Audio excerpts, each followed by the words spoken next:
If you're in search for a quick and easy weeknight dinner, look no further than these fried pork chops. I'm Alicia from Taste of Home, and today I'm going to walk you through how to make fried pork chops that are juicy and tender, crispy on the outside, and on your dinner table in a flash.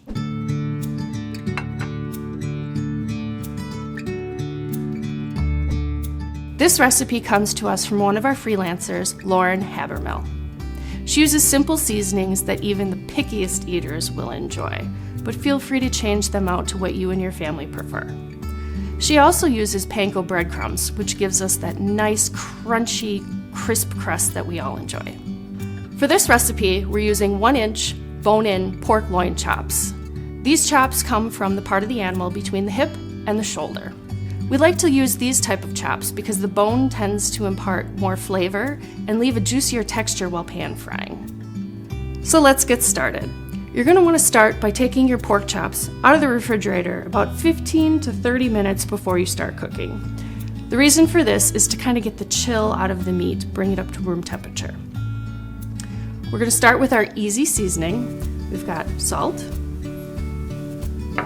pepper, and rubbed sage.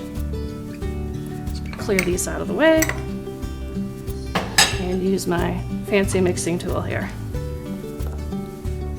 These are simple enough seasonings, but again, feel free to use whatever seasonings you or your family prefers. I'm just going to sprinkle these on both sides of the pork chops.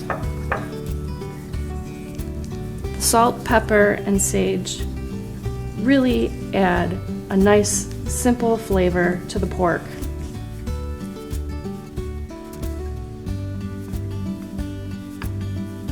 You want to make sure you season both sides so we really get a nice even flavor on both sides of the chops. So now on to our breading. We've got our seasoned pork chops here, and we're going to start off by taking a couple paper towels and just getting some of the moisture off the pork chops. This is going to ensure that the rest of our breading sticks nicely. The salt and pepper has already kind of gotten into the pork chop a bit, really kind of crank up that flavor. So we have our standard 3-station breading station. We're going to start with our flour. We have some flour here that we're going to season with some salt and pepper. Get this out of the way. Just mix this up a little bit. Even though we have some seasonings on the pork chops already, a little bit of seasoning in the flour helps too. And the reasoning for the flour step actually is this will make sure that our breading doesn't get too soggy. It actually kind of creates a moisture barrier between the chop and the breading. I've already got 1 beaten egg in here. It's up to you. You can add a little water, a little cream, a little milk if you want, but this here is just 1 beaten egg. And then we have panko breadcrumbs. These panko breadcrumbs are really nice because they're a little bit thicker. They've got more texture. They're real crispy and crunchy. But if you don't have panko, it's completely fine. You can use regular breadcrumbs. You can use seasoned breadcrumbs.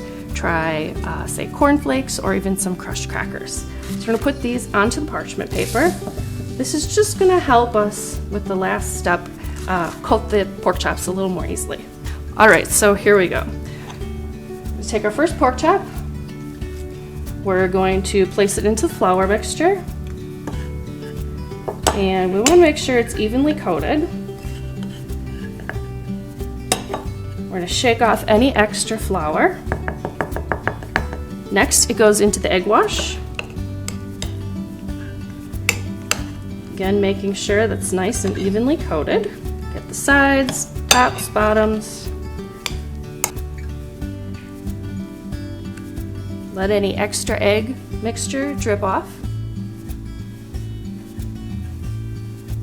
And into our panko.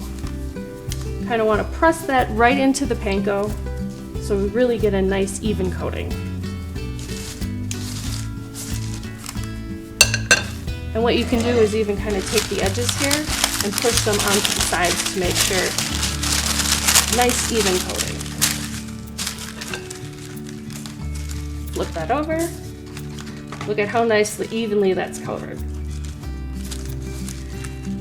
Just gonna move this to a plate and we're gonna repeat the process with the rest of the pork chops. So let's start cooking. I've got a large cast iron skillet heating over medium heat.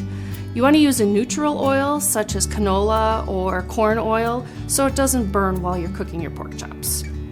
You'll know the oil is ready when it just starts to shimmer in the pan. Alright, so let's get cooking. Put our pork chops in the pan. And it's really important that we don't want to overcrowd the pan because actually if we put too much meat in here, the breading is not going to get crispy and it'll actually fall off. So it looks like we're just going to do 2 pork chops at a time. We're going to let these pork chops cook about 4 to 5 minutes on each side. Let's take a look. These look nice and golden brown, crispy. They've been frying for about 4 or 5 minutes, and now we're going to flip and another 4 or 5 minutes on this side. If we would have kept flipping back and forth, some of this crust may have fallen off, so that's why we want to resist the urge and just leave them in the pan. These are ready to come out. We're going to temp them with an instant read thermometer about 1 inch away from the bone. That'll give us the most accurate reading, and we're looking for a temperature of 145. These look good, so we're going to take them out of the pan, transfer them to a platter.